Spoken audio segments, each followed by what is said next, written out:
What is up, guys? This is Jared Spalding here. Today, I want to discuss, if and when the United States currency is going to die.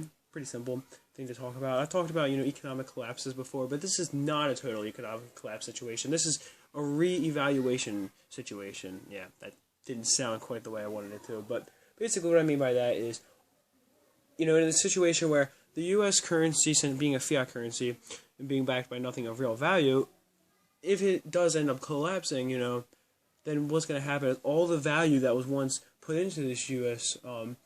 Currency based on trust, it's all going to, shift away from it. All the value is going to shift into other currencies, strengthening other currencies because there's less currency in the world that actually holds value at that point.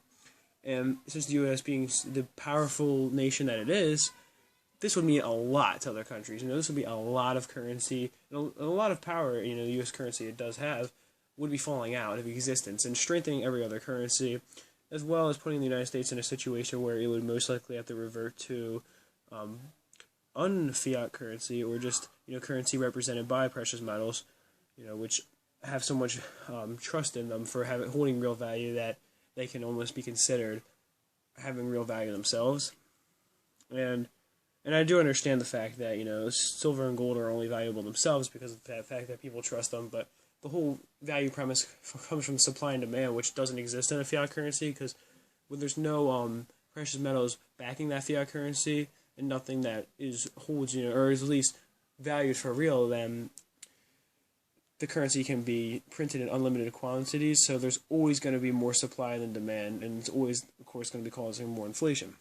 But anyway, honestly, it's really hard to say if, the United States currency is going to collapse soon. I mean, I was reading Mike Maloney's book, and he seemed sure that it's going to happen. Remember, this book was written in 2008, 2016 now, still hasn't happened yet, and he was sure it was going to be coming up pretty soon. He's talking about, the great wealth transfer that was supposed to be coming up, and this huge, this huge perfect economic storm, as he called it, and, that I'm not really too sure about, honestly. I know that I've been talking many times about economic collapses and all that good stuff, but this is a little bit different, a little bit less severe, and I don't want to jump on one side or the other, I'm kind of on the fence about this, about deciding whether or not the U.S. currency is going to collapse, because it certainly could. I'm not going to lie.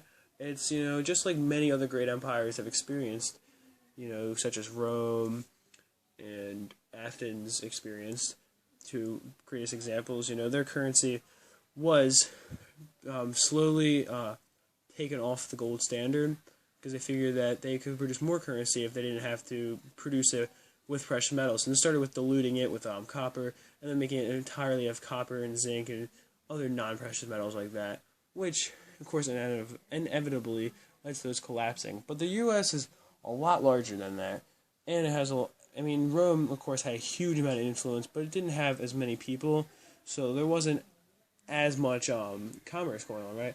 Well, you have to remember, Rome not having as many people, the whole world didn't have that many people compared to now, so the percentage of people living in Rome would probably be pretty similar, compared to the rest of the world, would probably be pretty similar to the amount of people living in the United States, if not more.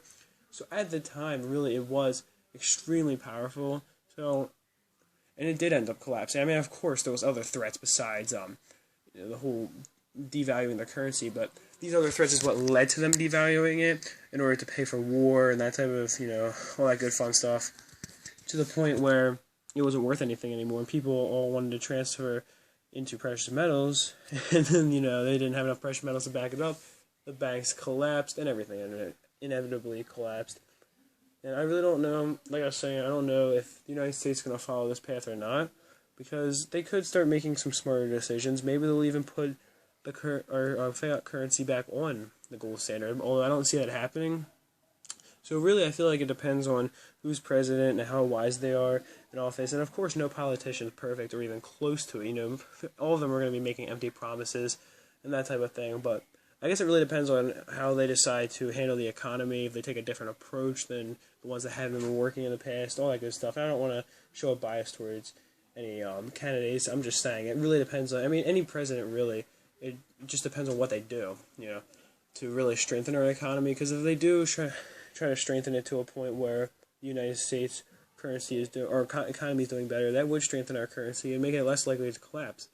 However, they made a bunch of irresponsible spending choices and, ended up driving our economy into the ground by making more, money flowing out of the United States and money that was flowing into it or being, accumulated in it. Then that would cause a big problem. And of course, it's impossible not to, not have a debt. I mean, pretty much every country does, but it really depends on how much we add to the debt, and if what we're doing to add to the debt, if we're going to end up making more money than what we are spending right now, how much more we're putting into the debt. Like, what we're doing ends up making less money than how much it adds to the debt, then it's not really that fruitful of an endeavor, and that's going to weaken the economy. So, of course, that's really the big factor, but I mean, I honestly, I'm not like some super expert on economics and that type of thing. I try to, just know as much as I can, but at the same time, I like to be kind of on the fence about these type of things, just because of the fact that I'm going to be the first one to admit I can't predict the future, or even come close to doing that. Whenever I do my silver price predictions, it's just that, a prediction. I don't really know what's going to happen necessarily. I'm just predicting it based on past trends, and with the economy, it's the same thing. So, going based on what's happened in the past, though, I feel like the U.S. currency is at risk of collapsing, and I do feel like that in a situation like this, I don't think it'd be total war zone or something, but I do think that the government would have to, reassess its currency and turn it back, or put it back on the gold standard, which of course would not be good news for precious metal investors, because they couldn't make a profit anymore, because, our currency, if you're buying precious metals with a currency, then it wouldn't really matter, because selling the currency off, or selling the precious metals off, it'd always be worth the same amount of currency. It'd be, its value would be locked in, so that really wouldn't be good for us. But at the same time, it'd be really good for the economy, and that would keep it from collapsing. But I think if it did collapse, it wouldn't be as severe as people think. Of course, the U.S. dollar is what I mean, not the economy, not the entire, system of government, but just, I think if the currency did collapse, I think the United States government is intelligent enough to, be able to, rather than being like Zimbabwe and just super inflating the currency, to the point of hyperinflation, I think that they would be able to figure out a way to reverse it, or at least, halt it to the point where it was manageable again, because we have had some really bad economic times before, but we managed to pull through. So, like I was saying, it really depends on the president, but I think we're more at risk of a dollar collapse than we're not at risk. I think it's a pretty good chance of happening in the next 20 years or so. I guess we'll see what happens, though. I'm just along for the ride, just like everyone else is, and if it comes, to the worst situation, then all this right here is going to be protecting me and any of you guys who are also silver investors. So I hope you guys enjoyed this video. That's it for this one. Peace, love, and much respect.